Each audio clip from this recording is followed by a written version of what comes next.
Hello student. 8th standard chapter number 2 health and disease. In this chapter's second topic we are going to learn means of spread of a disease. Okay.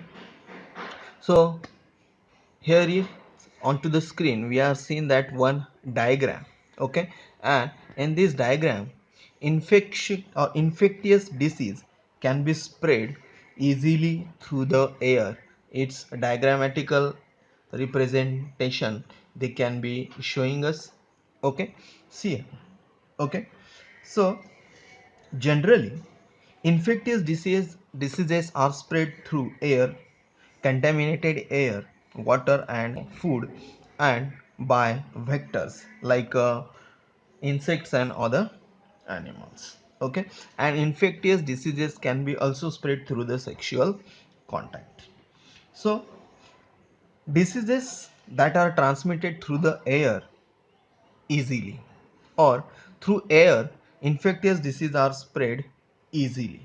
Okay, so this occurs through the little droplets expelled by an infected person who sneezes or coughs, and someone standing nearby can breathe in these droplets and the microbes get an entry into his body.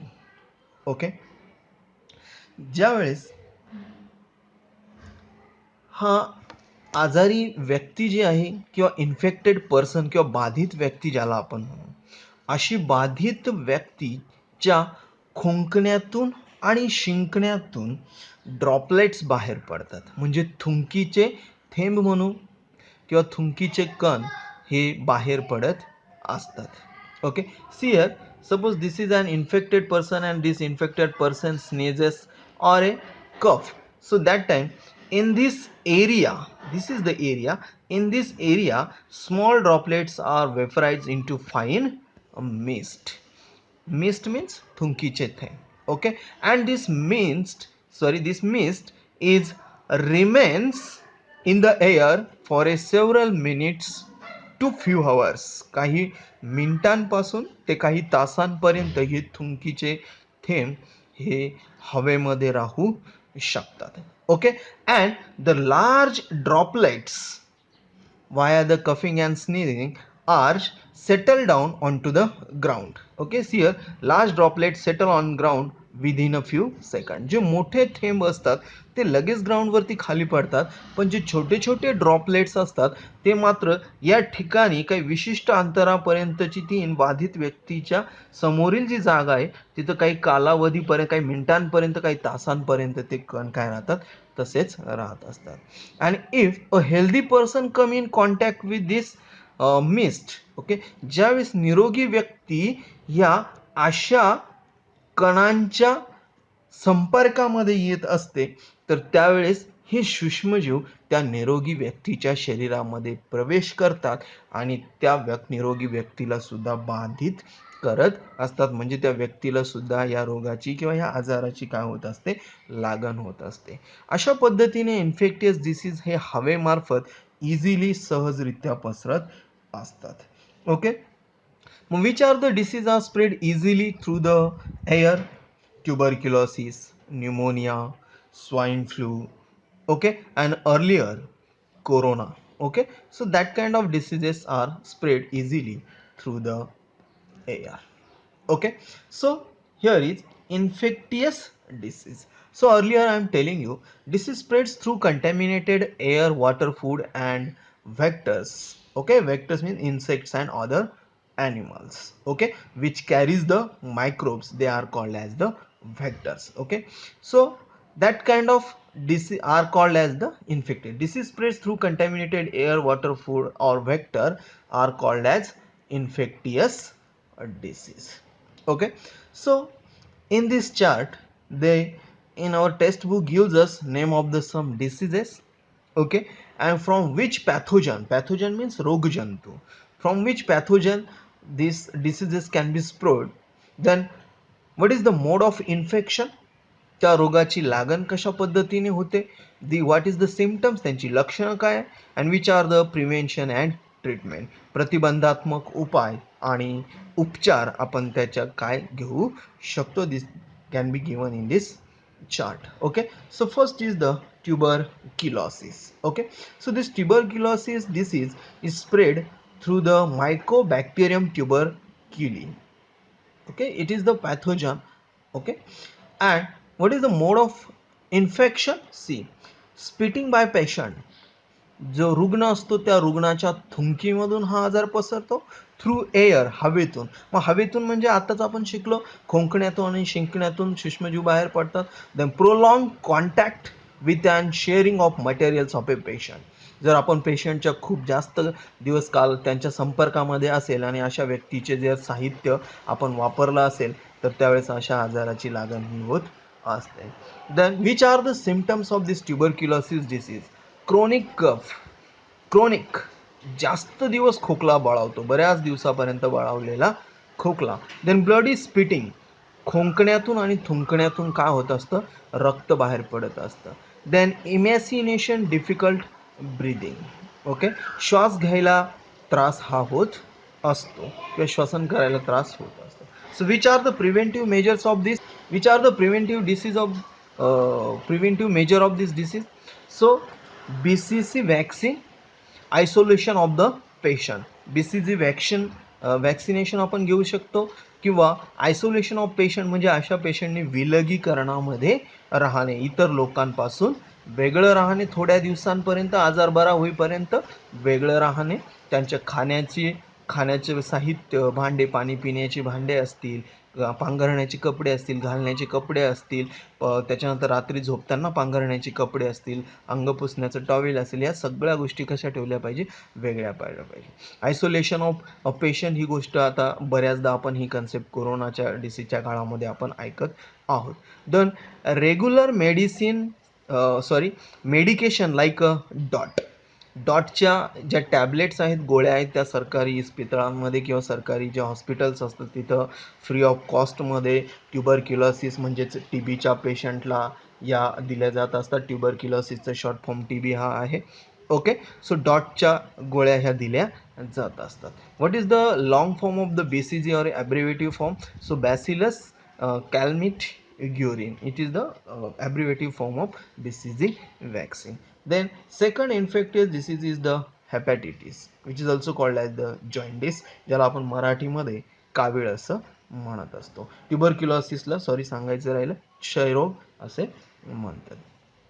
Okay, then which pathogen this hepatitis disease is cause? So hepatitis virus A, B, C, D, E. Okay, हे types आहेत.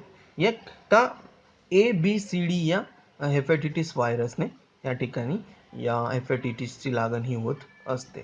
Okay, so from mode of infection, contaminated water, sharing of the needles and blood transfusion. जर आपण दूषित अन्न, दूषित पाणी, इथं अन्न म्हटलेलं नाही पण मी दूषित अन्न आणि दूषित जे पाणी असतं ही घेतल्याने सुद्धा काविळीची लागण होऊ शकते. शेअरिंग ऑफ द निडल्स म्हणजेच जर एखाद्या कावीळ झालेल्या व्यक्तीला इंजेक्शन दिलेलं असेल आणि तीच सिरीज म्हणजे सुई जर निरोगी व्यक्तीसाठी वापरली तर त्यामार्फत सुद्धा या रोगाची लागण होते किंवा प्रसार हा होत असतो. देन ब्लड ट्रान्सफ्युजन, रक्तदान म्हणू किंवा रक्तपरिधान आपण म्हणत असतो. जर किंवा बाधित व्यक्तीने रक्तदान केलं, बरोबर, तर असं रक्त जर दुसऱ्या निरोगी व्यक्तीला दिलं तर त्यामधून सुद्धा त्या व्यक्तीला या रोगाची लागण ही होऊ शकते. So blood transfusion. So which are the symptoms of this hepatitis? Anorexia, yellow urine, general weakness, nausea, vomiting and grey stool. Okay, पिवळी गर्द लघवी होत असते आणि जनरल विकनेस, खूप थकवा त्यांना जाणवत असतो. नौसिया म्हणजे थकवा आहे, विकनेस थकवा जाणवतो, ओमेटिंग होते, वांत्या होतात आणि ग्रे स्टूल राखाडी रंगाची स्वच्छ होत असते किंवा राखाड्या रंगाची संडास त्यांना होत असते. Then prevention and treatment, drinking boiled water, उकळून थंड केलेलं पाणी पिलं पाहिजे. प्रॉपर क्लिनिंग ऑफ हँड्स आणि हात वारंवार स्वच्छ धुतले पाहिजे. देन थर्ड, डिसेंट्री, ज्याला आपण हगवण असं सुद्धा म्हणतो. Okay, pathogen, bacteria, virus, then shigella, bacilli, entamoeba, then histolytica. Okay, mode of infection, contaminated food and water. Symptoms watery stool पाण्यासारखी स्वच्छ होते. पेन्स इन ॲबडॉमेन पोटामध्ये कळ येणे, पोट दुखणे यासारखे सिम्टम्स होत असतात. Preventive measures drinking of boiled water. Okay, उकळलेलं गार पाणी पिलं पाहिजे. प्रॉपर स्टोरेज ऑफ फूड अन्नपदार्थ व्यवस्थितरित्या साठवून ठेवले पाहिजे. And ORS consumption oral rehydration solution. How to make oral rehydration solution this for that I am making another one video, okay, which constituents we are take to make a oral rehydration solution. Okay, ORS. The next is the cholera. Okay, so cholera disease is spread through the Vibrio cholerae. It is a bacteria. Okay, so mode of infection is the contaminated food and water. This disease is spread through the contaminated food and water. Which are the symptoms? Vomiting, severe diarrhea and cramp in lungs. वांत्या होतात. Okay, आणि स्वच्छाला जायला saver diarrhoea जास्त प्रमाणामध्ये पोट जाणे आपण म्हणू. आणि क्रॅम्प्स इन लेग्स जे पाय असतात किंवा आपले जे पाय असतात त्या पायांना गोळे येतात.